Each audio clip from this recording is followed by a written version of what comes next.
Shalom. Shalom. Selamat pagi, selamat hari Minggu. Mari dengan sukacita kita datang kepada Tuhan.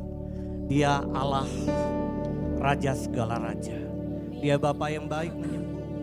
Dia Bapa yang baik senantiasa selalu pelihara kita.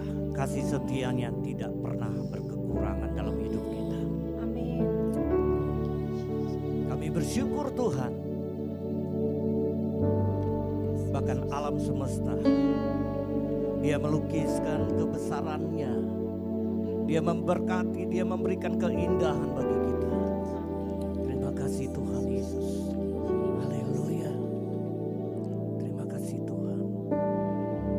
Terima kasih Tuhan Yesus.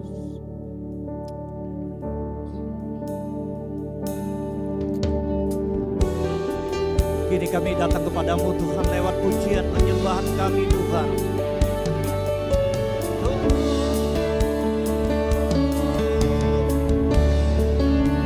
Haleluya. Terima kasih Tuhan Yesus. Alam semesta melukiskan kebesaran Tuhan, bumi dan surga menyanyikan kemuliaan nama-Mu. Hosana,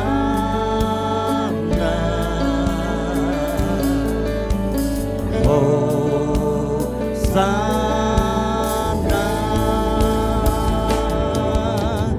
layak dipuji disembah, dulu sekarang dan selamanya. Haleluya. Raja, nama-Mu besar, mulia. Kembali kami bersyukur Tuhan Yesus.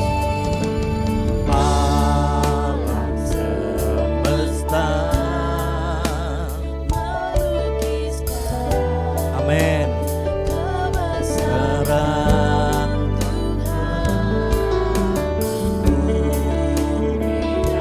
surga menyanyikan kemuliaan. Katakan Hosana, Hosana,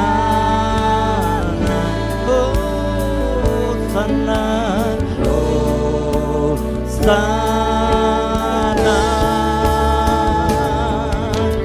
layak dipuji disembah, bertata dulu sekarang dan selamanya. Raja atas segala raja, nama-Mu besar termulia. Sekali lagi katakan layak dipuji, layak dipuji disembah, yang bertata dulu sekarang dan selamanya. Raja atas segala raja, nama-Mu besar termulia. Layak dipuji. Kami mengundang Bapak Ibu bangkit berdiri. Yang dipuji disembah,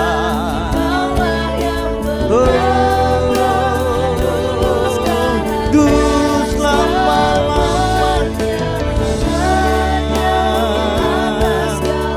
Raja, nama-Mu besar. Katakan nama-Mu besar, nama-Mu besar termulia, nama-Mu besar termulia. Beri kemuliaan bagi Tuhan. Haleluya, nama-Mu besar Tuhan. Oh,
sesuatu yang Engkau sediakan bagi kami.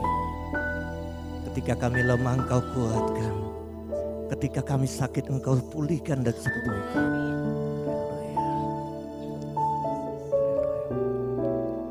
Terima kasih Tuhan Yesus. Hosana, katakan Hosana, Hosana, Hosana,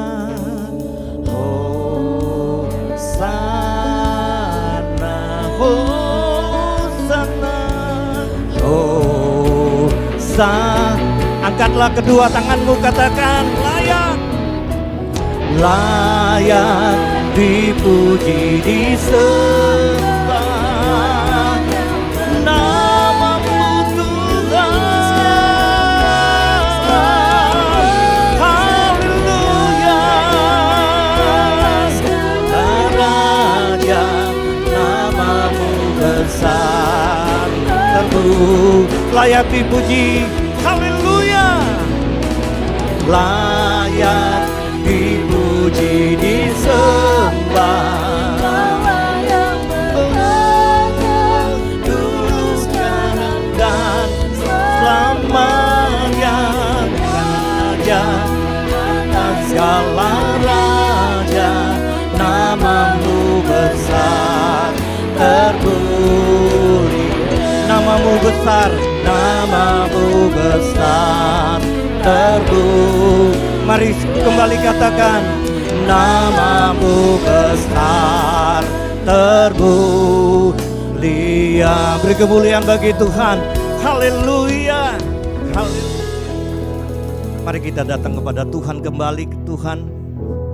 Kami bersyukur pagi hari ini Tuhan, pagi yang penuh dengan sukacita Tuhan, di mana selama sepekan kami menikmati kasih anugerah-Mu Tuhan. Engkau setia bersama dengan kami di dalam pekerjaan kami, di dalam rumah tangga kami, bahkan di dalam aktivitas kami dan pelayanan kami. Terima kasih Tuhan, Engkau Yesus yang baik, Yesus yang senantiasa ketika kami lemah Engkau pulihkan, Engkau kuatkan kami. Ketika kami sakit Tuhan, Engkau sembuhkan kami. Ketika kami bimbang, Engkau pertetapkan, Engkau teguhkan iman kami. Terima kasih ya Tuhan, pagi hari ini Tuhan adalah pagi sukacita, di mana setiap pujian kami hanya nama Yesus yang kami tinggikan. Inilah ya Tuhan Yesus pengakuan iman kami bersama-sama. Aku percaya kepada Allah Bapa yang Maha Kuasa, Khalik langit dan bumi, dan kepada Yesus Kristus anak yang tunggal Tuhan kita, yang dikandung daripada Amin, lahir dari anak darah Maria, yang menderita di bawah pemerintahan Pontius Pilatus, disalibkan, mati dan dikuburkan, turun ke dalam kerajaan maut, pada hari yang ketiga bangkit pula dari antara orang mati, naik ke surga, duduk di sebelah kanan Allah Bapa yang Maha Kuasa, dan akan datang dari sana untuk menghakimi orang yang hidup dan yang mati. Aku percaya kepada Roh Kudus, gereja yang kudus dan am, persekutuan orang kudus, pengampunan dosa, kebangkitan orang mati, dan hidup yang kekal. Amin. Beri kemuliaan bagi Tuhan. Haleluya. Mari kita angkat pujian ini. Kita puji Yesus Kristus. Haleluya. Terpujilah namamu Tuhan. Oh yeah. Haleluya. Di dalam sukacita kami Tuhan angkat pujian ini. Oh yeah. Mari bersama-sama katakan terpujilah. Terpujilah namamu Tuhan. Haleluya. Satu suara kami nyata kebesaran-Mu, kebesaran-Mu tetap selamanya. Terpujilah namamu Tuhan, ajaib dan penuh agung. Satu hati, haleluya.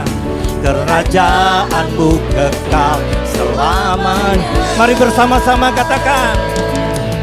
Oh, oh, oh, oh, oh, oh. Engkaulah Raja atas dunia, yang menghancurkan musuh dan membebaskan jiwa.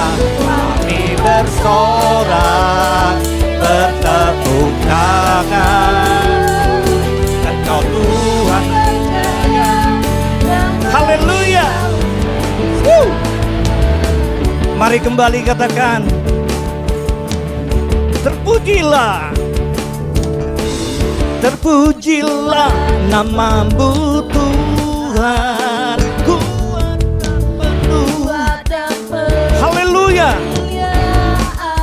Amin. Satu hati, satu hati. Haleluya. Kebesaranmu kekal selama. Oh,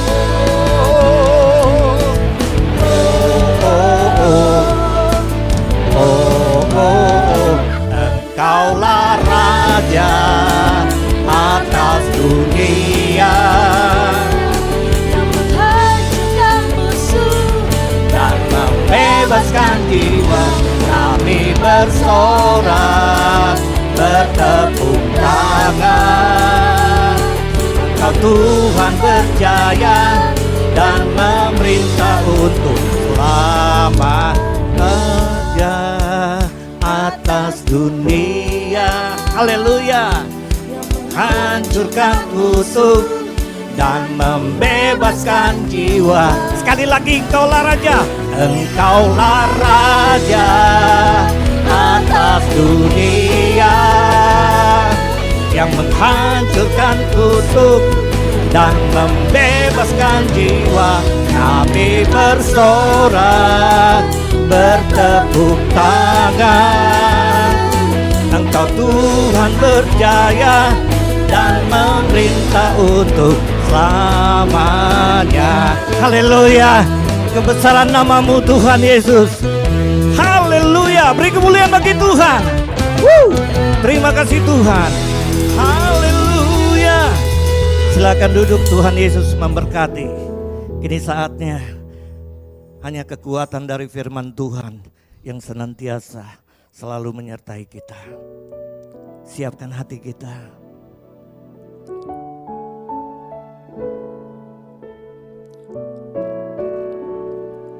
Mari kita renungkan kebaikan Tuhan. Terima kasih Tuhan Yesus. Haleluya.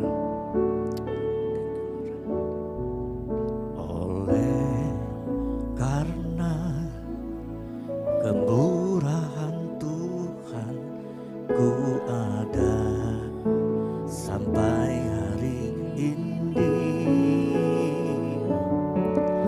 Oleh karena kebaikan Tuhan, janji-Mu terbagi-bagi. Terima kasih Tuhan Yesus. Haleluya. Katakan, oleh karena, haleluya. Amin. Sampai hari ini, oleh karena kebaikan Tuhan, janji-Mu terjadi bagi. Hanya Yesus yang kita sembah. Katakan, ku sembah Kau Tuhan, ku mengangkat tanganku selamanya. Jadi bagi ku sembah Kau Tuhan, ku mengangkat wajahku selamanya. Kau hebat bagiku. Terima kasih Tuhan. Oleh kemurahan-Mu Tuhan, angkat pujian, katakan dengan iman. Oleh karena kemurahan Tuhan, ku ada sampai hari ini.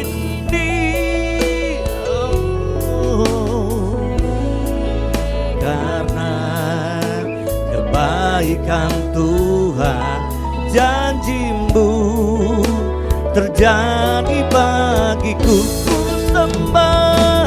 Ku sembah Kau Tuhan, ku mengangkat tanganku, selamanya bagiku.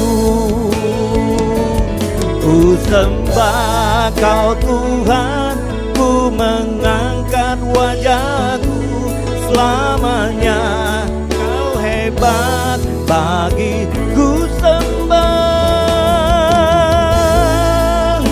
haleluya. Oh, selama-lamanya ku sembah Tuhan. Sembah Kau Tuhan, ku mengangkat wajahku. Kami mengundang Bapak Ibu bangkit berdiri bersama-sama dengan iman, katakan ku sembah Tuhan, ku mengangkat. Haleluya. Bagiku ku sembah Kau Tuhan, sembah Kau Tuhan, ku mengangkat wajahku, selamanya Kau ada bagiku. sembah Kau Tuhan, ku mengangkat wajahku, selamanya Kau ajaib bagiku. Ku sembah Kau Tuhan, ku mengangkat wajahku, selamanya Kau ajaib bagiku. Selamanya Kau hebat, Selamanya Kau hebat bagiku. Selamanya bagiku. Tepuk tangan yang meriah bagi Tuhan kita Yesus Kristus. Haleluya, haleluya. Kembali kami datang mengucap syukur dan terima kasih kepada Bapa di surga, Bapa yang begitu baik dan mengasihi kami dalam setiap kehidupan kami. Hari lepas kepada hari, minggu lepas kepada minggu, bulan lepas kepada bulan. Bahkan setiap waktu Tuhan Kau hadir dan menyertai kami, sehingga kami boleh beribadah pada saat ini, memuji, memuliakan Kau. Terlebih kami boleh mendengarkan firman-Mu, suara-Mu yang akan kami dengar melalui hamba-Mu. Tapi sebelumnya Tuhan, kami rindu Engkau kuduskan hati dan pikiran, seluruh keberadaan kami Kau sucikan supaya kami layak menerimanya dan boleh memuliakan Kau melalui apa yang boleh kami kerjakan, menggenapi firman-Mu dalam kehidupan kami. Tuhan Kau berkati persembahan-persembahan juga yang telah disampaikan kepadamu dari anak-anak-Mu, yang Kau berkati sepanjang minggu, sepanjang bulan ini. Entah itu persembahan persepuluhan, persembahan tatangan maupun ucapan syukur mereka, itu karena kebaikan Tuhan atas mereka. Dan mereka sungguh cinta akan Kau, sehingga persembahan ini boleh ada di hadirat-Mu. Untuk pekerjaan Tuhan di tempat, kuduskan persembahan ini, kuduskan orang-orang anak-anak-Mu yang telah memberikan dengan sukacita dan dengan sukarela karena mereka mengasihi. Berkati rumah tangga mereka, berkati pekerjaan, berkati hidupnya, berkati pribadinya. Terima kasih Bapa. Terpujilah nama-Mu, dan sebentar kami akan mendengarkan firman Tuhan. Kami siapkan hati kami, maksud kami untuk Tuhan, biar Tuhan yang beracara melalui hamba-Mu. Dalam nama Tuhan Yesus Kristus kami siap mendengarkan firman Tuhan. Mari katakan sama-sama, amin. Silakan duduk. Tuhan Yesus memberkati kita sekalian. Baik, Ibu Saudara, Shalom. Puji nama Tuhan, kembali kita hari ini akan mendengar firman Tuhan. Kita percaya bahwa firman Tuhan tidak akan datang dengan sia-sia, tapi akan memberkati Bapak Ibu Saudara. Bapak Ibu Saudara, kita akan membaca langsung saja dari satu ayat yang terdapat di dalam Yakobus pasal 3 ayat yang ke-17. Mari saya Bapak Ibu Saudara untuk sama-sama membacanya dengan saksama bersama dengan saya. Yakobus pasal yang ketiga ayat yang ke-17. Ya, bersama-sama 3, 2, 1.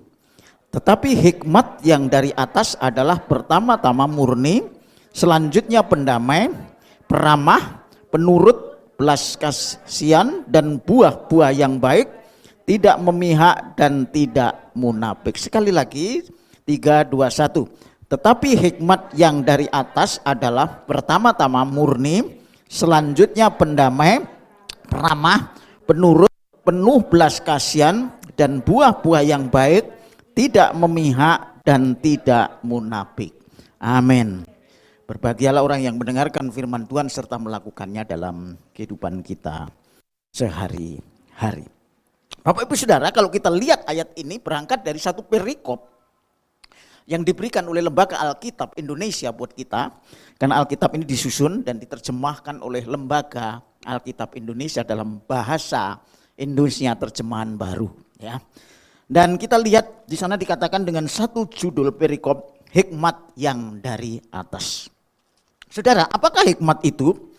Sebelumnya kita akan memberikan satu judul khotbah hari ini, ya, terutama melalui apa yang Tuhan singkapkan buat saya secara pribadi, itu adalah hikmat yang dari surga. Ya, hikmat yang dari surga. Jadi hikmat itu ada dua, hikmat manusia dan hikmat dari Allah. Hikmat yang dari Allah itu adalah hikmat yang dari surga. Saudara-saudara, apakah hikmat itu, saudara? Mungkin saudara tanya, ini ngomong sudah sampai akhir selesai dalam firman Tuhan, nggak tahu apa artinya hikmat. Saudara, hikmat adalah kemampuan atau kekuatan. Jadi, ya, untuk mencerna dan melakukan kehendak Allah, firman Tuhan, dengan benar dan baik sehingga bisa membedakan mana yang benar dari yang salah. Ya, sekali lagi, hikmat adalah kemampuan. Jadi kemampuan itu kekuatan, saudara. Saudara perlu kekuatan. Saudara perlu kemampuan untuk mencerna dan melakukan firman Tuhan. Ya, itu hikmat. Ya. Dengan benar dan baik, tidak cukup benar tapi juga baik. Sehingga bisa membedakan mana yang benar dari yang salah.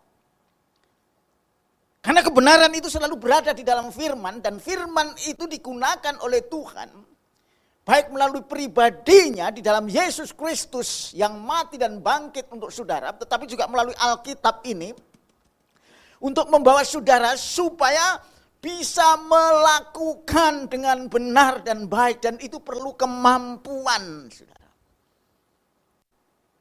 Jadi ada orang yang melakukan firman Tuhan kok gagal terus misalnya, ya. Saya sudah melakukan kayak ini kok banyak cobaan saya tidak bisa mengatasi. Saudara, mungkin kekuatan saudara berasal bukan dari Tuhan. Saudara belum mendapatkan hikmat. Tetapi kalau saudara belajar hari ini, apa itu hikmat? Itu adalah satu kemampuan. Kemampuan itu bisa berasal dari pengetahuan dulu, ya. Sebab kalau kita mau melakukan sesuatu kita harus ngerti. Semestinya harus mengerti dulu, semestinya. Ya, percaya sih boleh, karena saudara mengandalkan Tuhan, nanti Tuhan akan pimpin. Tetapi saudara, sekarang kita punya Alkitab. Itu pelajaran yang sangat penting dari Kejadian sampai Wahyu, mengerti. Makanya kalau pelajaran Alkitab sering disampaikan melalui khotbah, kita dengarkan dengan baik-baik supaya kita mengerti. Itulah perlunya pelajaran. Nah, karena itu yang penting adalah pengetahuan itu merupakan satu kemampuan untuk mencerna. Saya katakan mencerna, saudara, kalau makan, ya, kita itu berada dengan mulut kita itu mengunyah sesuatu. Saudara sadar atau tidak sadar, ketika saudara mengunyah itu ada air liur yang ada di dalamnya. Coba bayangkan kalau saudara nggak punya air liur, saudara nggak bisa mengunyah dengan baik. Artinya apa? Tidak ada nilainya, karena di dalam air liur itu ada enzim. Makanya pagi-pagi kalau Bapak Ibu saudara minum air, ada yang mengatakan jangan sikat gigi dulu. Karena air liurnya biar nggak hilang. Jadi air liur itu masih mungkin terakumulasi dari malam, itu bercampur dengan air hangat. Itu membentuk enzim sehingga dibawa ke pencernaan, ke perut. Itu menjadi khasiatnya tinggi. Makanya kadang-kadang Bapak Ibu Saudara, kalau saudara makanan-makanan yang kadang-kadang ketelen, ya, saudara tidak sengaja nelen, kok bisa hancur di dalam perut. Ini karena pencernaan saudara itu punya enzim dan lambung saudara dibekali oleh Tuhan untuk menghancurkan sesuatu. Itu dicerna. Nah, demikian juga firman Tuhan, kita juga harus mencerna. merenungkan. Itu perlu pengetahuan, perlu hikmat. Mencerna, direnungkan. Di dalam perjanjian lama, perkataan firman itu harus diulangi. Pagi, siang, malam. Supaya apa? Saudara tidak kalah dengan kuasa jahat. Supaya saudara tidak kalah dengan kuasa setan. Orang-orang Israel adalah dia adalah orang yang tegar tengkuk. Makanya siang, malam, renungkan firman Tuhan supaya kamu bisa menghadapi masalah dari si jahat sehingga engkau menang. Itulah sebabnya makanya perlu dicerna. Nah kalau sudah dicerna, saudara sudah menjadi daging. Ya, kalau sudah dicerna, itu sari-sari dari makanan itu menjadi daging. Kalau menjadi daging, saudara bisa mengangkat barang yang kuat. Saudara bisa pergi jauh, melakukan aktivitas. Itulah kekuatan firman. Kalau saudara bisa seperti itu, maka saudara sudah punya hikmat yang luar biasa dari Tuhan. Dan hidupmu akan memberkati banyak orang, akan memuliakan Tuhan. Bahkan kau akan mengalahkan segala kuasa kejahatan. Amin. Itu adalah hikmat dari Tuhan. Sehingga kita tidak perlu tahu lagi mana yang salah, mana yang benar. Pasti saudara benar. Karena saudara merenungkan dan melakukan firman Tuhan. Amin. Nah, itu adalah hikmat saudara. Jadi orang yang mengetahui hikmat itu pengetahuan. Iya, memang pengetahuan itu penting. Sebab tanpa pengetahuan saudara tidak bisa melakukan. Saudara kalau mau pergi ke tempat tertentu di Jakarta, saudara perlu pengetahuan enggak? Perlu. Google Map. Saudara enggak bisa coba-coba nanti lewat Rawamangun mau ke Jakarta Barat. Mau ke Jakarta Selatan malah lewat Tanjung Priuk. Kan kacau. Perlu Google Map. Amin. Ya itu hikmat. Bukan berarti pelajaran rumit, bukan. Tetapi itu hikmat, pengertian tentang firman Tuhan dengan satu kekuatan yang membuat saudara sampai ke tujuan. Karena pengetahuan itu adalah kekuatan untuk mencapai tujuan, yaitu hikmat dari Tuhan. Hikmat dari Tuhan itu bersumber pada Kristus. Kadang-kadang berbeda dengan dunia ini. Kalau orang-orang Yahudi, hikmat orang Yahudi menggunakan kekuatan mukjizat untuk mengenal Tuhan. Kalau orang Yunani menggunakan kekuatan pengertiannya dengan otaknya sendiri mengenal Tuhan. Tapi kalau saudara menggunakan hikmat berdasarkan Kristus yang mati dan bangkit. Dan Roh Kudus yang ada di dalam hidup saudara. Amin. Karena dia yang memberi penerangan, memberi penjelasan tentang apa yang dikatakan di dalam Alkitab. Saudara, oleh karena itu hikmat adalah kemampuan untuk mencerna, melakukan kehendak Allah dengan benar dan baik sehingga bisa membedakan mana yang benar dari yang salah. Saudara-saudara, hikmat dari surga itu tidak hanya mencakup pengetahuan, saya katakan tadi, yang benar, tetapi juga mempraktekkan dalam kehidupan sehari-hari dengan benar, baik, dan pantas. Ya, ini agak rumit ini ya, baik, benar, dan pantas. Kadang-kadang baik belum tentu benar, saudara. Ya, saya ngasih duit sama sekalian. Nih saya bagi 100.000 pulang ya. Tapi motif saya nggak baik supaya aku populer dikasih tahu bahwa yang ngasih Pak Nathan. Nggak benar. Baik nggak? Baik. Saudara diberkati kan? Pulang tabungan 100.000 yang saudara bawa jadi disimpan karena dikasih duit 100.000. Baik kan? Tapi nggak benar, akunya yang nggak benar. Karena motifku yang salah. Baik dan benar, saudara. Kemudian Bapak Ibu Saudara, tidak hanya baik dan benar, tapi juga pantas. Ya, kalau ngomong di gereja, kita ngomong sama orang yang mestinya pantas mendapat penghormatan, cengengesan. Misalnya ya. Jadi baik, benar, dan pantas. Ini enggak mudah, saudara. Jadi kita itu harus tahu bagaimana kita hidup. Sehingga hidup kita tidak hanya baik, benar, tapi juga pantas. Kita nggak bisa ngomong sembarangan sehingga orang itu disakiti. Ya, loh itu kan terserah dia kenapa sakit hati. Jangan jadi batu sandungan. Amin. Ya, itu kekristenan. Paulus aja sampai kalau aku tidak makan supaya kamu percaya Tuhan, aku nggak mau makan. Menjadi berkat lebih baik, tidak mempermasalahkan apa. Sebetulnya haknya Paulus untuk ngomong apapun, memberitakan firman Tuhan dengan tegas, ya, tidak. Tapi dalam praktek tidak bisa seperti itu selalu, saudara. Harus melihat juga keadaan, yang penting orang itu bisa bertobat, semakin baik dan semakin percaya Tuhan dan mengikut Tuhan. Itu adalah kepantasan. Jadi kepantasan itu bersifat relatif dan subjektif, tetapi saudara dan saya harus belajar. Kita tidak bisa memperlakukan sesuatu kepada orang yang berbeda dengan cara yang sama. Tapi intinya adalah supaya saudara menjadi berkat, supaya saudara memuliakan Tuhan, supaya saudara yang ingin kau jadikan berkat itu, mereka bertobat dan menerima Tuhan untuk kemuliaannya. Amin. Saudara, oleh karena itu Bapak Ibu Saudara, ada 5 ciri dari hikmat yang berasal dari Tuhan yang saya baca tadi buat saudara dan saya. Yang pertama adalah murni. Ya, ini murni saudara. Jadi penting banget Job. Kalau kita berbicara tentang murni, Bapak Ibu Saudara, saudara pernah ingat kalau saudara punya emas ya. Emas 24 karat. Itu selama ini dianggap emas yang paling murni ya. Karena campuran bahan lainnya enggak ada. 22 karat derajatnya paling agak sedikit turun. 20 semakin turun. Berarti ada kandungan bahan lain yang semuanya tidak emas. Tapi saudara percaya ini loh, emasku 24 karat, berarti murni, harganya mahal daripada yang 22, saudara. Itu murni. Jadi tanpa campuran, tanpa kecemaran, tanpa sesuatu yang membuat itu tercampur dengan bahan lain sehingga kemurniannya hilang. Jadi hikmat bagaimana kita mengerti firman Tuhan, bagaimana kita melakukan firman Tuhan, itu harus murni. Ya. Itu perlu pengajaran, perlu ajaran dasar murni, itu sesuatu yang tidak tercemar. Termasuk tadi saya katakan bahwa di dalam hati orang yang percaya tidak ada kandungan lain di dalam menyikapi, melakukan firman Tuhan kecuali untuk memuliakan Tuhan. Bukan untuk cari keuntungan, bukan cari kepentingan, bukan cari kehormatan, bukan memberikan jasanya bahwa kelihatan baik. Tapi murni aku melakukan firman Tuhan hanya untuk memberkati orang dan untuk memuliakan nama Tuhan. Tidak tercemar hatinya saudara. Ini yang sulit saudara. Tetapi firman Tuhan katakan oleh Yakobus, yang pertama-tama itu ada yang paling depan, murni dulu. Saudara, apapun yang saudara lakukan untuk Tuhan berapa besarnya silahkan. Itu terserah saudara.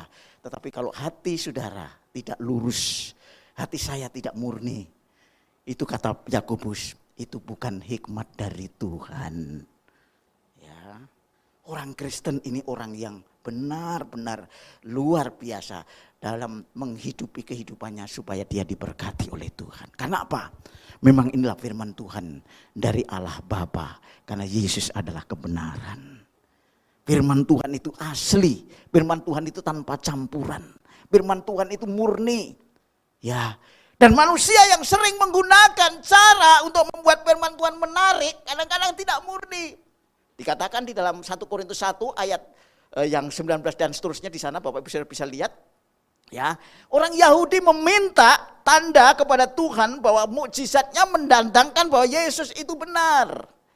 Orang Yunani menginginkan tanda bahwa hikmat manusia mengandalkan pikiran itu adalah yang benar. Dua-duanya kata Paulus bahwa pemberitaan Injil merupakan kebutuhan bagi orang dunia. Tetapi mereka tidak diselamatkan, saudara. Mari saya akan bacakan buat saudara dan saya ya sebelum masuk kepada yang pertama tadi ya. Saudara-saudara,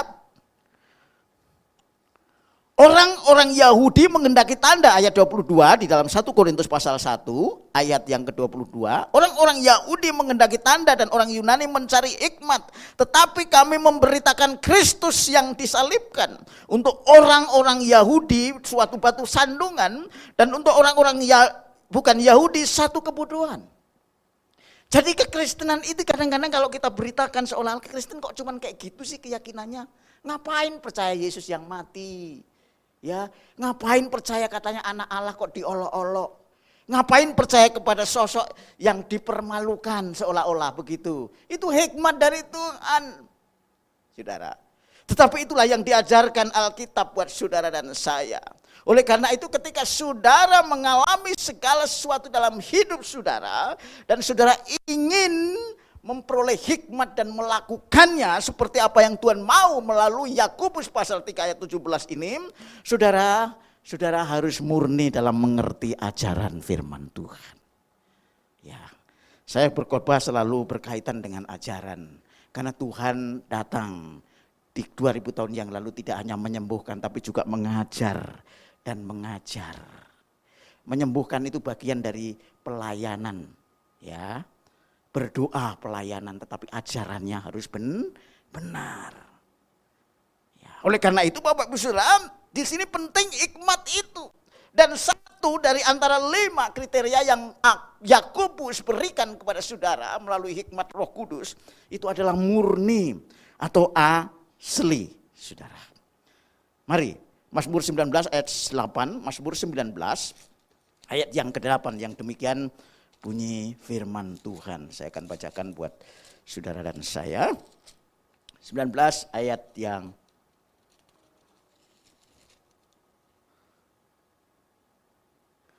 Taurat Tuhan itu sempurna, menyegarkan jiwa. Peraturan Tuhan itu teguh, memberikan hikmat kepada orang yang tak berpengalaman. Sempurna. Sempurna itu tanpa cemar. Asli 100%. 99% belum sempurna. 100%. Ya. Asli, saudara. Lah manusia itu keasliannya apa sih? Manusia itu tidak hanya tubuh. Ada jiwa, ada roh. Jadi tiga-tiganya harus dilihat secara utuh. Banyak orang yang memberi tekanan kepada tubuh aja. Kalau kita diberkati tubuh penuh tanpa kekurangan, bisa makan, minum, pakaian, penuh berkat, tidak kekurangan mengganggu orang, tidak pernah berutang, dia katanya sempurna. Oh belum, jiwanya kayak apa dulu? Rohnya kayak apa dulu? Manusia itu utuh. Sempurna dalam 3 komponen manusia, bahwa dia tubuh, jiwa, dan roh. Karena itu di dalam 1 Tesalonika kalau nggak salah ayat 2 Tesalonika ayat 5:17, bahwa biarlah kamu sehat baik tubuh, jiwa, dan roh. Kesehatan mencakup 3 hal. Ada orang yang sehat nggak pernah sakit tapi jiwanya sakit. Ya. Ada yang jiwanya sehat tapi tubuhnya sakit. Ya. Ada yang jiwanya dan tubuhnya sehat tapi rohnya sakit, nggak percaya Tuhan, nggak mengenal Tuhan, sehat. Jadi itulah keutuhan daripada hidup ini harus dilihat dari aspek-aspek yang membentuk itu menjadi sempurna. Yaitu pertama, kalau hikmat itu harus murni, asli, saudara. Ya. Jadi Bapak Ibu Saudara, mari kita baca juga di dalam Wahyu 21 ayat 27, Wahyu 21 ayat 27. Ya. Wahyu 21 ayat 27. Penting sekali Bapak Ibu buat saudara dan saya. Tetapi tidak akan masuk ke dalamnya, yaitu ke surga ya, sesuatu yang najis atau yang melakukan kekejian atau dusta, tetapi hanya mereka yang namanya tertulis di dalam kitab kehidupan anak domba. Jadi di surga nanti tidak ada kepalsuan, ya, tidak ada dusta, tidak ada motif-motif yang buruk yang ada di dalam hati manusia. Karena itu manusia harus mulai menjalankan kemurnian hidupnya sejak di bumi. Amin. Jadi datang ke surga bukan ujuk-ujuk, saudara merintis dari saat ini. Siap-siap sampai ke surga. Makanya kalau Bapak Ibu sudah dikasih umur panjang, kalau ada yang ulang tahun HBD, God bless you, panjang umur, sehat selalu, itu untuk mempersiapkan diri supaya saudara itu siap untuk mempunyai hati yang murni, sehingga saudara nanti nggak kaget kalau hidup di surga. Aku murni, nggak punya kepentingan, hidupku tulus, ya 100% hanya untuk Tuhan. Amin.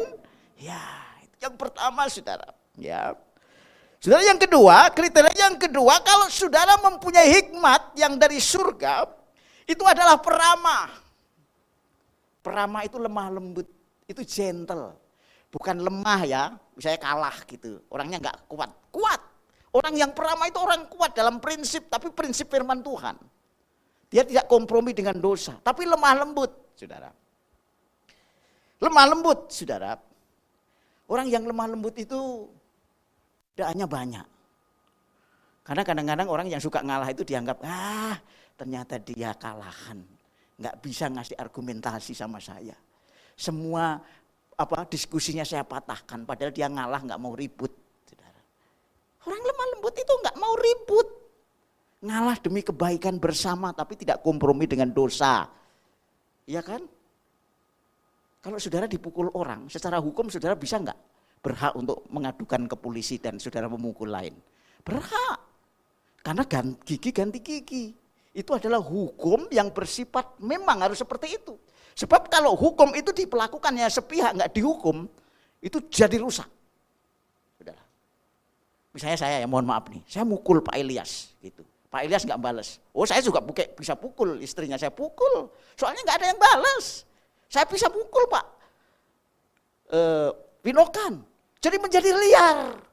Makanya hukum itu ketika aku mukul orang harus dibalas mukul, itu sebetulnya ada benernya. Cuman persoalannya itu tidak seperti itu. Nanti siapa yang menang, siapa yang kalah tetap ada.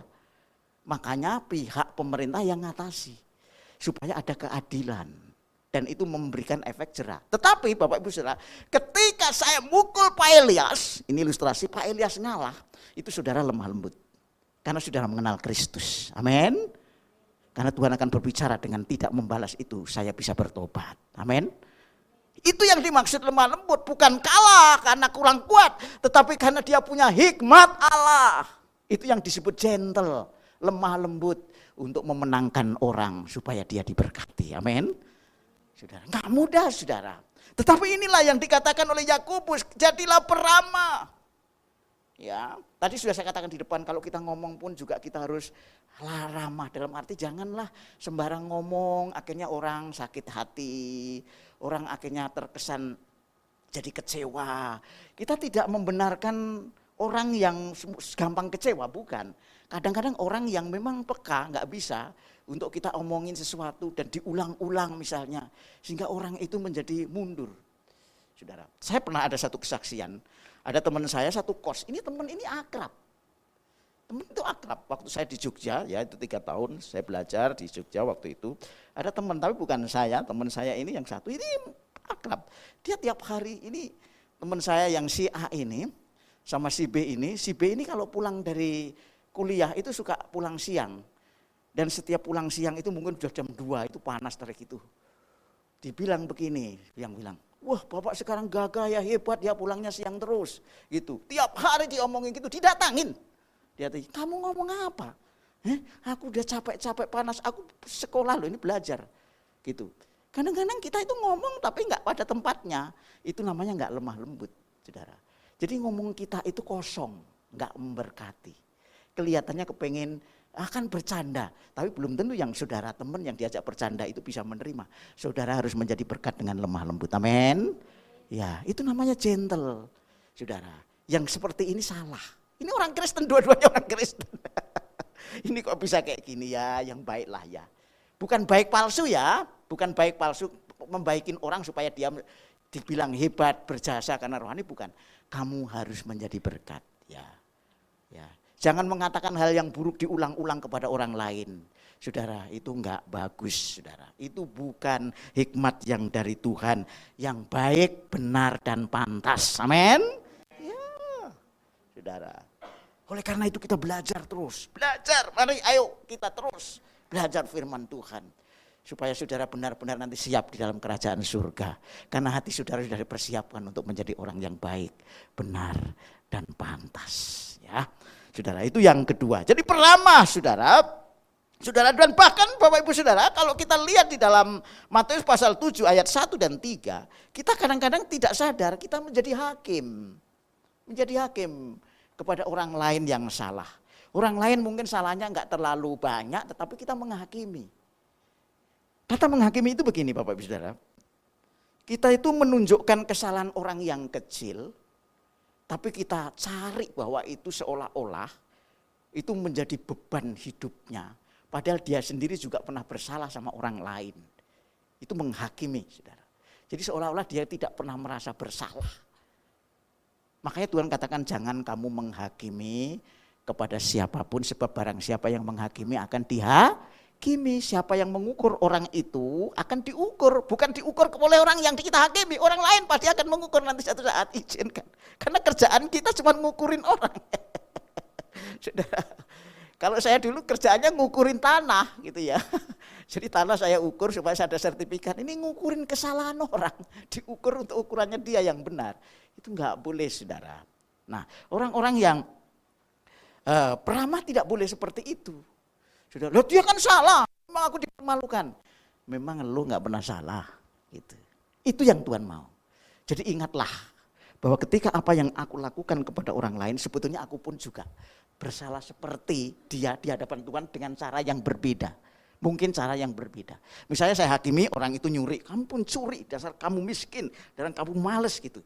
Suka ngata-ngatain kayak gitu. Kita mungkin gak mencuri, tapi kita juga suka gosip, ngerasain orang kerjaannya sama sebetulnya. Di hadapan Tuhan gak ada bedanya, nyuri sama gosip sama. Amin. Itu yang gak sadar. Kadang-kadang Bapak Ibu Saudara, makanya kita itu gak boleh menghakimi itu seperti itu. Jadi kita merasa sudah benar di masalah gak mencuri, tapi saudara suka gosip. Mulutnya gak pernah berhenti gosipin. Saudara, sama sebetulnya. Makanya kita harus menghadap kepada Tuhan, hakim segala hakim. Kita harus tidak boleh menghakimi. Kalau misalnya dia tetap mencuri terus dan saya dirugikan, ya datangin ngomong. Ayo dong, kita sama-sama baikan, diskusi, dialog yang baik, diberkati, amin. Jangan ngomong lewat orang lain. Saudara, datangin, kita kan pribadi, kita kan sesama. Ngomong dong. Ya kayak seperti bapak sama anak, kenapa kamu kok nakal nak? Ya janganlah nakal, kamu malukan bapak. Gitu. Oh iya, gimana? Kasih datanya. Jangan cerita ke sana kemari akhirnya nggak jelas sehingga orang itu jadi semrawut orang lain tahu padahal bukti adalah fitnah. Akhirnya semua tahu dan orang yang menganggap bahwa itu fitnah ternyata benar fitnah, orang lain yang tidak tahu bahwa itu benar. Itu kan jadi merambat ke sana kemari. Nah, karena itu Bapak Ibu Saudara kita harus gentle. Ya, kita menjadi peramah bukan pemarah ya. Bapak Ibu Saudara nanti baca di dalam Matius 7 ayat 1 sampai ke 3 ya. Roma pasal 14 ayat 4, saya bacakan ini soalnya ya. Roma pasal 14 ayat yang keempat. Ya, Roma 14 ayat yang keempat yang berbunyi demikian. Siapakah kamu sehingga kamu menghakimi hamba orang lain? Saudara, engkau entahkah ia berdiri, entahkah ia jatuh, itu adalah urusan tuannya. Kadang-kadang kita harus menutup hati tentang kesalahan orang itu. Kadang-kadang, maksudnya begini. Kalau ada orang yang bersalah, kamu jangan nunjuk-nunjuk dia salah. Itu urusannya Tuhan. Amin. Bukan berarti kita setuju kesalahannya, bukan. Itu biar urusannya Tuhan. Terus sikapmu gimana? Doakan, berkati, dan ampuni. Selesai. Amin. Iya. Itu kekristenan. Tapi kalau kita malah ngungkit itu salah. Saudara dan saudara hanya mencari kesalahan supaya saudara menjadi benar. Itu bukan kekristenan. Kita nunjuk orang yang salah bukan menjadi benar. Tidak ada rumus dalam kekristenan. Saudara menunjuk orang salah, kamu pun juga salah di hadapan Tuhan. Oleh karena itu saudara harus menjadi berkat, mengampuni, membawa dia datang kepada Tuhan tetapi dengan lemah, lembut, menjadi peramah. Itu yang ketiga, saudara. Yang ketiga ya. Kemudian lompat, ada satu lagi tadi yang kedua belum saya sampaikan, itu adalah pendamai ya. Pendamai ya. Orang yang mendamaikan dirinya dengan dirinya sendiri berarti tidak konflik dengan dirinya. Ya, tidak konflik, tapi kadang-kadang kita suka bingung. Saudara bingung enggak dengan hati dan pikiran saudara? Bertentangan, aku pengen ini, hatiku ini, pernah enggak? Saya pikir pernah, bingung antara aku milih dia atau milih ini ya, aku milih dia. Sebetulnya bingung sendirian.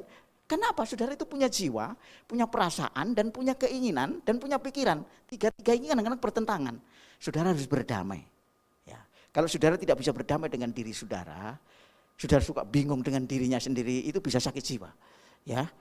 Kita harus berdamai, itu namanya integritas ya. Apalagi saudara, setelah saudara menjadi orang Kristen, saudara tidak hanya berdamai dengan diri saudara, tapi juga berdamai dengan orang lain.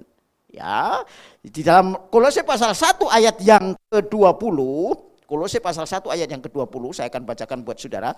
Bagaimana seorang Kristen yang punya hikmat dari surga, itu adalah pendamai. Pendamai, yaitu senang berbuat damai. Ya, Kolose 1:20 yang berbunyi demikian buat saudara dan saya. Dan oleh dialah ia memperdamaikan segala sesuatu dengan dirinya, baik yang ada di bumi itu antara manusia, maupun yang ada di surga, yaitu dengan para malaikat, dengan Tuhan. Sesudah ia mengadakan perdamaian oleh darah salib Kristus. Jadi Tuhan datang itu mendamaikan. Makanya saudara dan saya, kalau ada perselisihan di antara kita masalah pendapat, jangan ribut. Damai itu dasar. Ikuti saja mana yang lebih baik dengan cara berdiskusi, mungkin pertimbangan, oh ya itu baik, lebih baik. Ikuti. Ya. Kalau orang itu misalnya pendapatnya kurang baik tapi sebetulnya tidak terlalu lama amat lah, dan saudara lebih rohani, ikuti dia. Ngerti maksudnya ya? Misalnya si A sama si B. Si A itu mungkin sebagai pimpinan misalnya ya. Terus si B itu anak buah, tapi anak buahnya itu ngeyel misalnya. Ini paling baik, ini yang bagus gitu. Saudara lebih rohani, padahal itu cuma masalah apalah, sepele ya, enggak usah latih otot-ototan, ikutin aja. Ikutin. Ya. Saudara, itu namanya mendamaikan supaya dia diberkati. Oleh karena itu Bapak Ibu Saudara, mari saudara menjadi seorang pendamai. Jadi kalau yang enggak prinsip-prinsip enggak usah dibahas sampai di ujung langit sana ya. Biarin yang sederhana aja, masalah apa kayak sederhana, apalagi yang masalah ritual liturgi itu tidak menjadi utama di dalam gereja.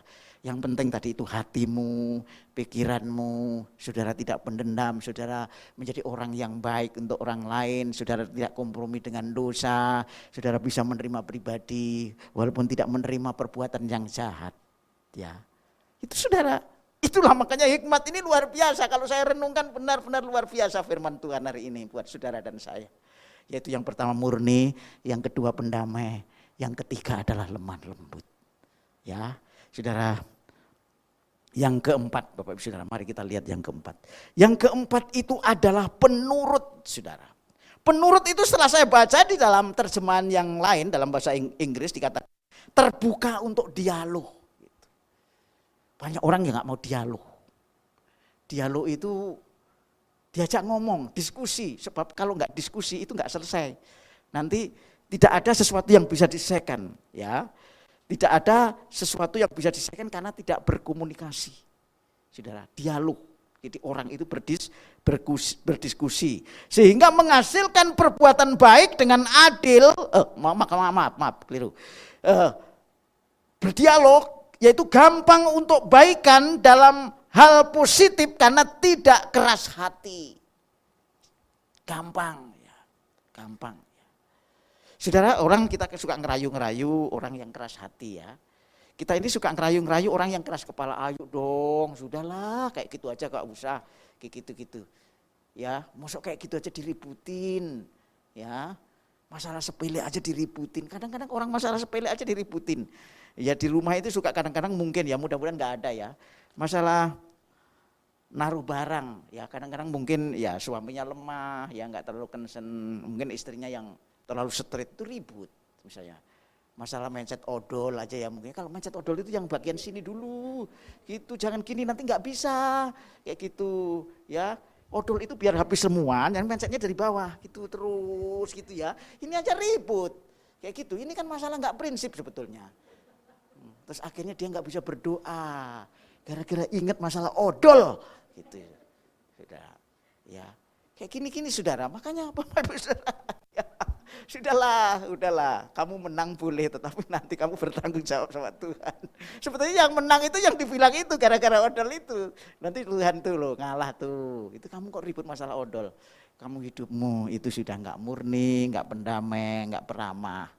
Kok malah diganggu dengan odol, gitu ya. Saudara, itu namanya penurut. Penurut itu mudah untuk berdialog diskusi, ya udahlah kayak gitu maksudnya apa. Padahal ya tidaklah.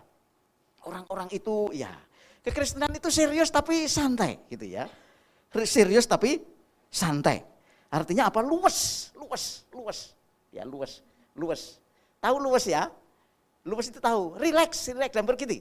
Misalnya gini, orang Paulus itu kalau ketemu orang Yahudi itu seperti orang Yahudi. Ya, saya kayak hukum Taurat gitu ya. Kalau dia ketemu sama orang Yunani seperti orang Yunani, pakai bahasa Yunani ngomongnya enak. Luwes, saudara. Jangan kaku.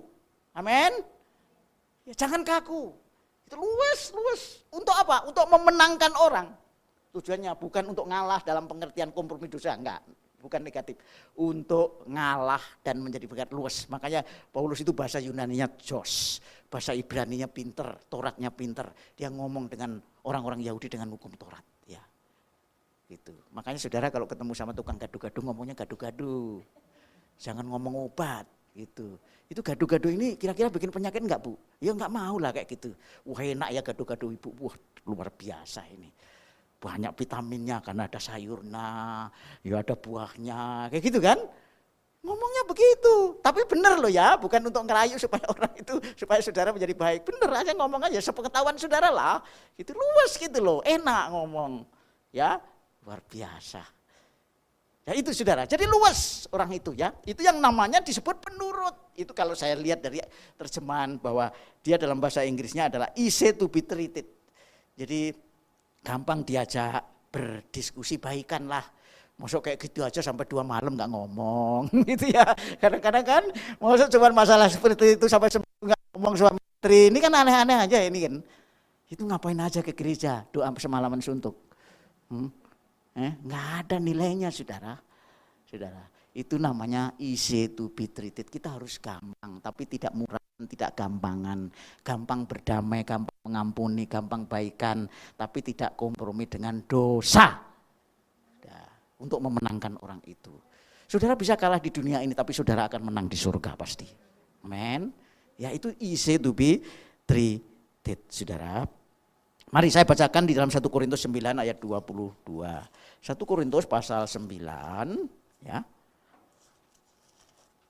1 Korintus pasal 9 ini pengalaman Paulus dengan orang-orang yang di sekitarnya. Dia menghadapi banyak orang yang berbeda ragamnya, tetap Paulus bisa berhadapan dengan mereka. 1 Korintus 9 ayat 22 yang orang-orang yang lemah akan menjadi orang yang lemah.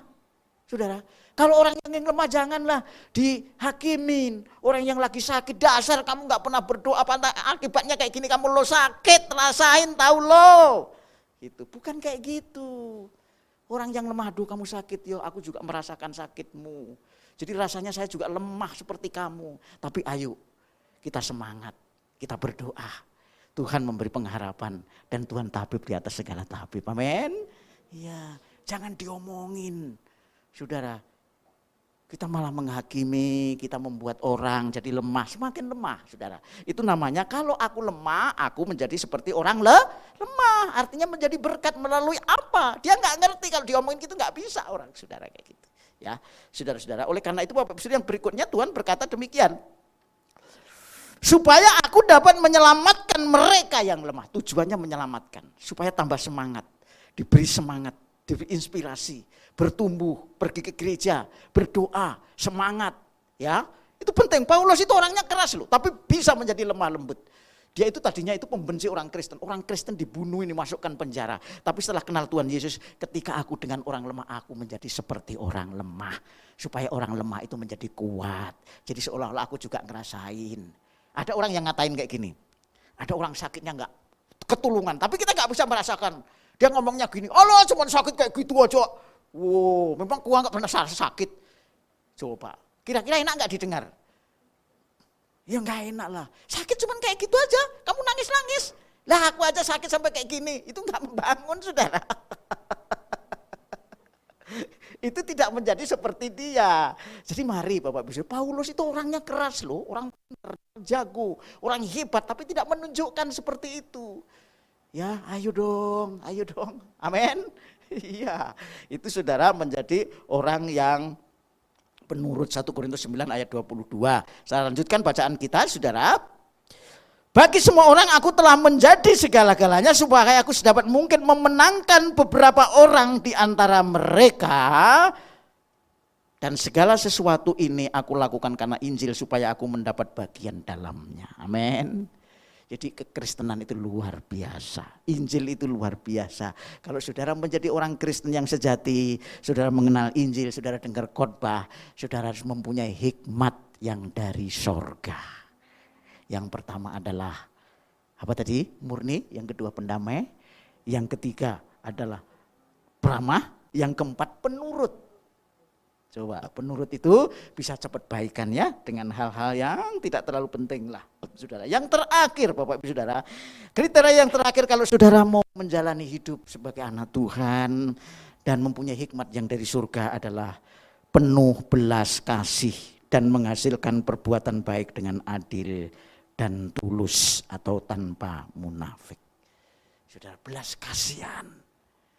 Jadi saudara selalu terenyuh kepada orang yang membutuhkan pertolongan, terenyuh ya. Hatiku nangis kalau ada orang miskin, hatiku nangis kalau ada orang yang gak bisa sekolah, saudara. Paling tidak gambarkan kayak gitu, aduh kalau anakku gak bisa sekolah seperti apa gitu ya. Kadang-kadang kayak gitu, kita perlu menggali imajinasi supaya kita bisa memberkati. Gitu. Kalau gak gitu gak bisa, saudara. Dia urusannya dia, dasar dia miskin apa dan gak usah lah ya kayak gitu ya. Jadi kita punya rasa iba, punya belas kasihan. Belas kasihan itu dasar. Tuhan Yesus bertentangan dengan orang Farisi ketika dia menyembuhkan orang sakit pada hari Sabat, saudara. Ya, jadi orang Farisi itu mengerti hukum, hikmatnya bukan hikmat dari surga, hikmat karena manusia. Hari Sabat nggak boleh nyembuhin orang, nggak boleh nyembuhin orang. Hari Sabat itu khusus untuk Tuhan, saudara. Dia pengertiannya untuk Tuhan itu pergi ke gereja. Pergi ke bait Allah, tapi sekarang ke gereja. Untuk Tuhan memang benar ke gereja bagus lah, daripada saudara pergi ke puncak, mungkin ya bagus. Ya, tapi kalau ke gereja cuman hanya kepengen ngelihat orang itu musuh saya datang enggak dan saya usir, ya sama aja ke gereja kan ya kan, kayak gitu kan. Aku pengen ketemu dia, mau kasih tahu, mau klarifikasi hari ini di gereja. Bukan ke gereja mencari Tuhan, tapi klarifikasi masalah berantem, misalnya kayak gitu kan. Ya enggak bagus itu, kan gitu. Nah, orang-orang Yahudi itu menganggap bait Allah itu tempat kudus. Jadi di mana saya berada di bait Allah, saya menjadi kudus. Karena bait Allahnya, bukan kayak gitu pengertiannya. Bait Allah menjadi kudus karena saudara ada di gereja. Amin. Yang membuat kudus itu Tuhan, bukan bait Allah. Ya. Sebab kamu lebih daripada bait Allah, bahkan bait Allah yang sejati itu kamu.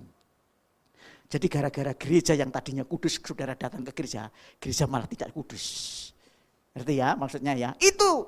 Nah, Tuhan Yesus berargumentasi bertentangan dengan mereka ketika hari Sabat itu Tuhan dilarang menyembuhkan karena bekerja. Saudara, Tuhan itu kasih. Saudara. Ketika saudara melakukan pada hari Sabat untuk memberkati dan mengasihi orang dan memuliakan Tuhan, katakan, dia bilang begini, tidakkah kamu merasa jika engkau mempunyai kambing domba terperosok di sumur, apa yang kamu lakukan? Dia diam. Dia bilang, kalau kamu mempunyai kambing domba terperosok di sumur, dan domba itu satu-satunya yang kau miliki, apa yang kau lakukan? Dia enggak bisa jawab. Apalagi orang yang sakit, yang terikat oleh kuasa kegelapan, walaupun hari Sabat harus disembuhkan. Amin. Karena dia mengasihi Tuhan. Jadi Tuhan itu kasih walaupun hari Minggu, hari kadang-kadang liturginya enggak boleh dilanggar. Tetapi karena saudara melakukan pekerjaan kasih, karena Tuhan itu kasih, lakukan itu, amin. Misalnya saudara, Pak saya kemarin enggak ke gereja, loh kenapa? Saya ada pelayanan Pak, pelayan doa kesembuhan dan orangnya bertobat. Amin, amin, itu maksudnya.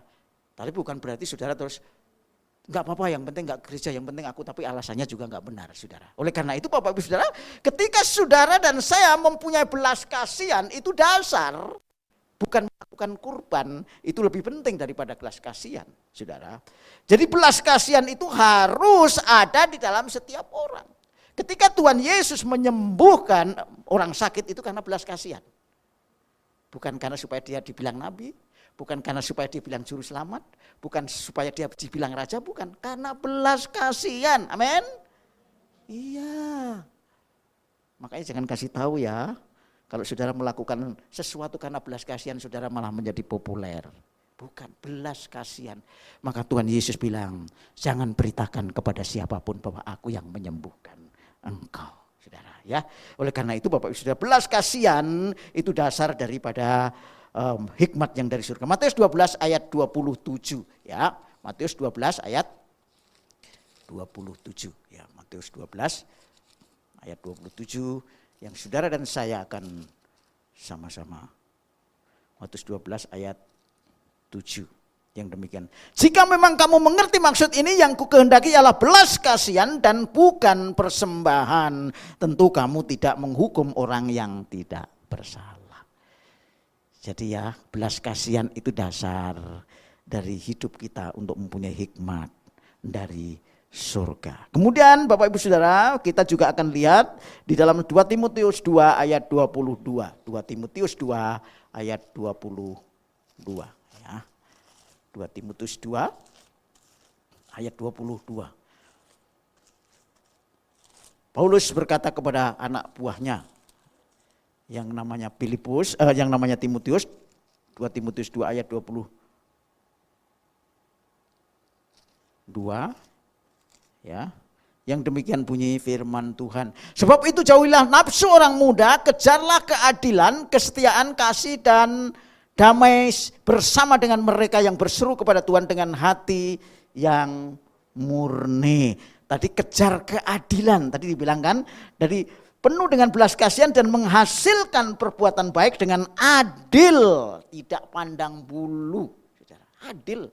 Jadi ketika kita mengasihi itu juga harus adil. Tidak boleh mengabaikan keadilan, saudara.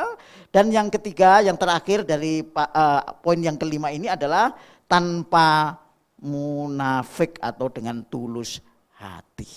Jadi Bapak Saudara, ada 5 hal hari ini yang kita dengarkan, bagaimana kita mempunyai hikmat dari surga supaya hidup saudara menggenapi firman Tuhan. Bukan hikmat dunia, bukan karena kekuatan manusia, bukan karena pikiran manusia, bukan karena kepintarannya, tapi karena hikmat dari surga, karena firman dan Roh Kudus yang menyertai Bapak Ibu Saudara. Yang pertama adalah Bapak Ibu Saudara harus punya hikmat yang murni, yang kedua adalah pendamai, yang ketiga adalah peramah, yang keempat adalah penurut, dan yang kelima adalah penuh dengan belas kasihan yang dihasilkan dengan buah yang baik, dengan adil dan tanpa munafik atau tanpa kepalsuan. Kiranya firman Tuhan memberkati saudara dan saya percaya Tuhan akan dipermuliakan kalau saudara melakukan firman Tuhan menggunakan hikmat yang dari surga. Tepuk tangan yang meriah bagi Tuhan Yesus Kristus. Mari saya sebut kita semua bangkit berdiri, kita angkat satu pujian, hidupku menggenapi firman-Mu. Rapnya saja kita angkat.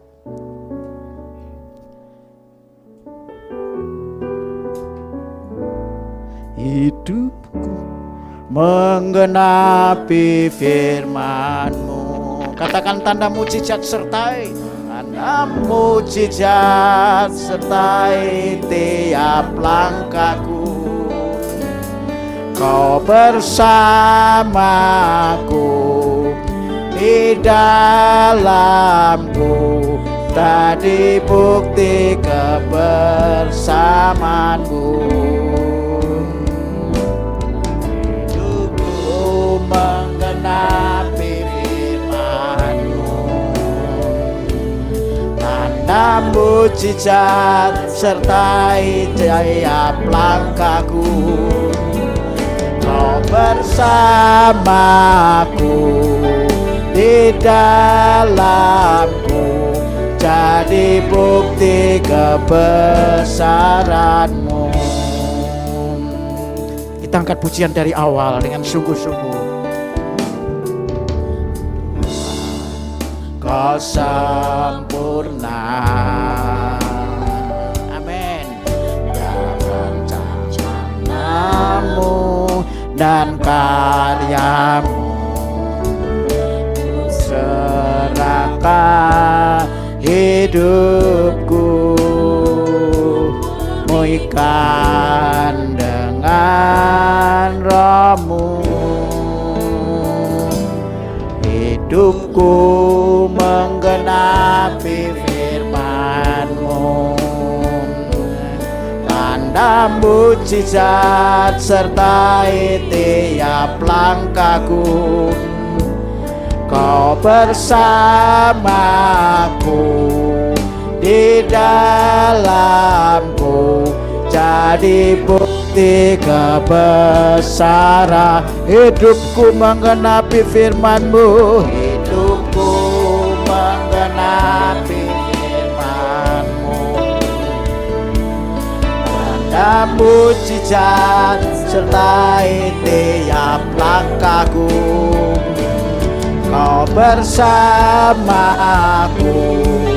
di dalamku, jadi bukti kebesaran-Mu. Jadi bukti jadi bukti kebesaran-Mu. Sekali lagi jadi bukti kebesaran-Mu. Benar Tuhan, kami telah mendengarkan firman-Mu yang menyatakan bahwa hikmat yang dari surga yang pertama adalah murni, pendamai, pelembut, penurut, bahkan Tuhan tidak munafik atau belas kasihan. Tuhan, biarlah firman-Mu ada di dalam hati kami dan bertumbuh dalam kami boleh mengerjakan kehendak-Mu. Ampuni kami kalau selama ini kami tidak mengerti, tetapi kami hanya melakukan tanpa terang Roh Kudus. Karena itu Tuhan, kami serahkan jemaat-Mu supaya mereka mulai hari ini boleh hidup karena hikmat dari surga. Bukan hikmat dari dunia, bukan kekuatan kami, tapi karena kekuatan Allah, yaitu karena Tuhan Yesus Kristus yang mati dan bangkit, dan karena Roh Kudus yang tinggal dalam hidup kami. Tuhan, kami mau berjalan sesuai dengan tuntunan Roh-Mu.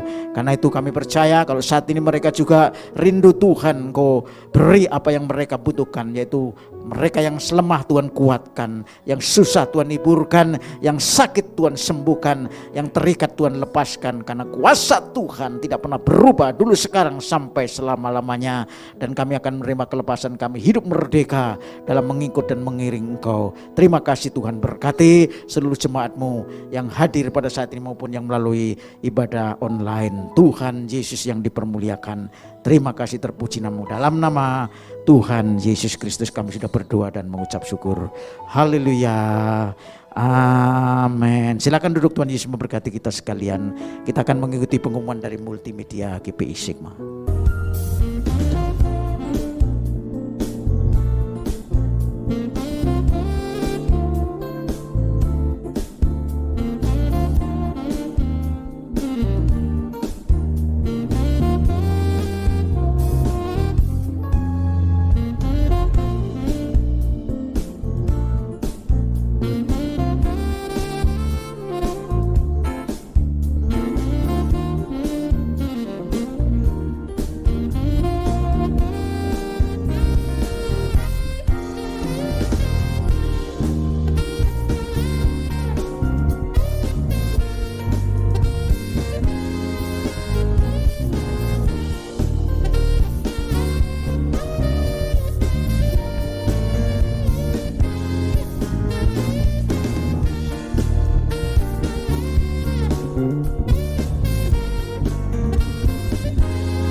Baik Bapak Ibu Saudara, sidang jemaat Tuhan saya jemput kita semua bangkit berdiri. Kita akan sudah ibadah kita akan pulang dengan berkat daripada Tuhan.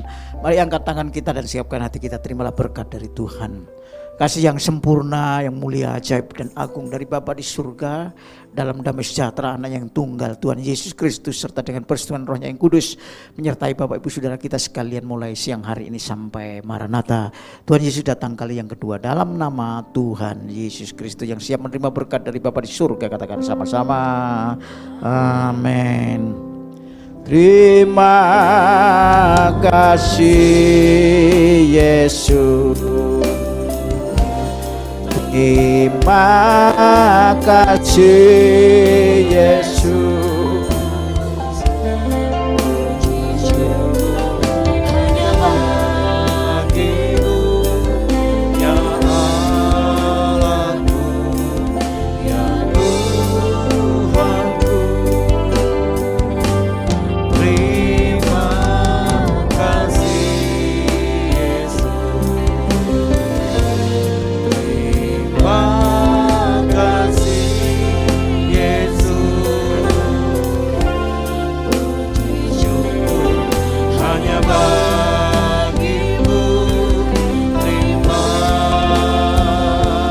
kasih Yesus.